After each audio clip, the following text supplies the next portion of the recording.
Rajan, would you like to go next? Yeah, so I'm Sri Lankan, born and raised in Colombo, Sri Lankan Tamil. I left the country because most Sri Lankan Tamils left. When was this? 87. How old are you, Rajan? I'm over 50. My story. So I left in the late 80s, went to school in the US, university, undergrad, grad school. I worked at McKinsey, Chicago for a long time. I worked at McKinsey because I couldn't get a job at Ford or General Motors. I was a mechanical engineer, manufacturing systems. So I really wanted to be And before that, college? US, yeah, MIT and Stanford, engineering. Before that? Before that, Sri Lanka. So I grew up in Sri Lanka, 100%. One thing I really wanted to ask you before we move to the next phase of your life is you grew up in a country filled with conflict. And I read stories like you saw people getting dragged out of their car and killed, and you lost your father early in life. Two facets, two directions. One, do you think there is a correlation between trauma, insecurity, and turmoil in childhood, which kind of makes the odds of being successful later in life higher because you're overcompensating for something or making up for feeling vulnerable at some point when you were really young? Question A. And B, if you could throw some light on the Sri Lankan conflict, because we've had like a bird's eye view because we're next to them, but I don't truly know where the conflict started and what is happening right now. Like, see, when you go through a period like that, right, where, I mean, it was one day actually that tens of thousands of Tamils were killed. So, you know, imagine driving back home from school and in front of you and behind you, people are being pulled out of their cars and burnt, okay? And the only reason that I have a younger brother who's 5 years younger than I am, lives in the US. The only reason we're alive today is because we speak Sinhalese and Tamil. Wow. So when you go through a period like that, and then of course lots of things happened after that, but that day I had 30 classmates. Several of my classmates died. Several of my teachers died in my class. So when you go through a period like that, it was a very traumatic period, obviously. But one of two things will happen to you. Either you become very hateful or you become very grateful. There is only two states. So fortunately, I just became very grateful. So now, so you can imagine, right? So I ended up much later running large companies, billions of dollars of revenue. So I used to have bad quarters and good quarters. So you can imagine having a bad quarter is nothing compared to being dead, So I just wake up every day. I'm just really glad to be alive.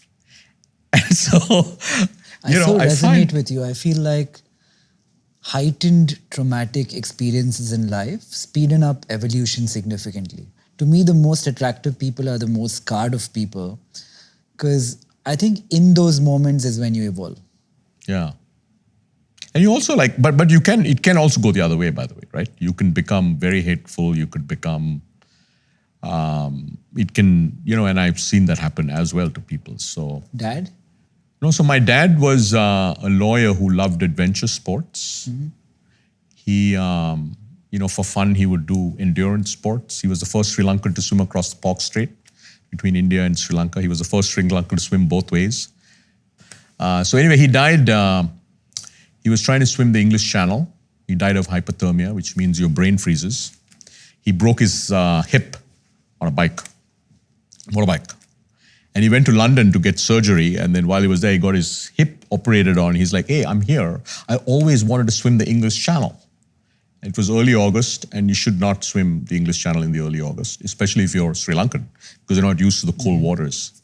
So basically halfway through, basically what happens with hypothermia is your brain stops working, but your body keeps going. And so they knew that something was wrong. So they basically airlifted him. He was dead on arrival when he got to Dover. So I lost my dad. So he didn't pass away in the conflict. Sorry if I got more personal than I should. No, it's okay. But it's okay. Did you do so well in life because of these heightened experiences of your youth? I don't think folks, I mean, we're old, but if we think that, we've been successful by now, I mean, that's game's over. Because your jobs are to gauge entrepreneurs essentially and bet or not bet on them. I'm trying to arrive at, if you were to map childhoods of 100 people you bet on. Oh, certainly. People who, like I didn't have any options, okay? There was no plan B. When I left, I had a one-way ticket, I had a couple of $100 in my pocket. Fortunately, I had financial aid from MIT, and there was no going back. So do you have a predisposition that you will not invest in companies where the person you're investing comes from an affluent family and hasn't had I don't have a predisposition, but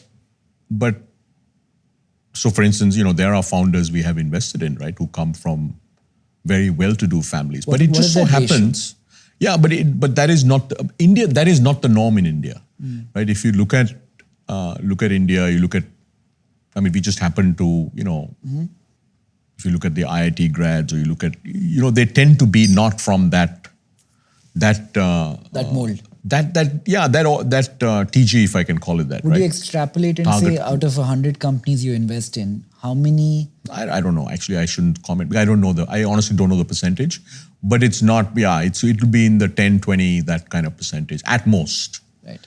Because I think hunger. You can't teach hunger.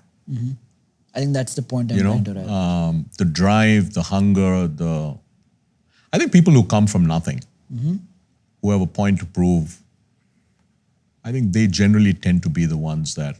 Can you extrapolate to say broken families produce more ambitious children? I don't know whether it's broken families. You think it's more a financial thing?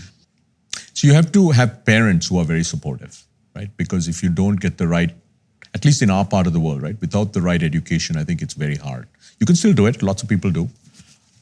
It helps you get that edge. I think you have to have parents who are supportive, but it does help you if if you're not very well to do. Yeah. Because, that's why, if you look at India, right? Look at all the Fortune 500 Indian origin CEOs, Sundar Pichai, Satya Nadella, they come from middle class families, and they have but they got great education. Yeah. So I think that combination, I find, is the... Anyway, so I spent a long time in McKinsey. Then I ended up working for Michael Dell. I ended up in India because of that. Then moved to Microsoft, ran Microsoft India for a couple of years, and then spent a long time at Google, leading Google India and Southeast Asia. For a long time, I was a very active angel investor, which is how I know Karthik from very early. So when I moved in 2005, I made my first angel investment in India. I was angel investing in the US, but made my first angel investment in 2006. Joined Indian Angel Network. I think we saw one company once a quarter. That was sort of the rhythm. That was what India was, right? And then I joined PeakXV, which was then, we rebranded. We used to be called Sequoia Capital India, Southeast Asia, almost 4 years ago. So what I do now is I focus on very early stage companies, so seed stage. So if you're raising 3 to 4 million or less, and we launched a program called Surge, where I spend most of my time, which we've had the great fortune of having Nithin come and talk to our founders many times. Yeah, so that's what I do.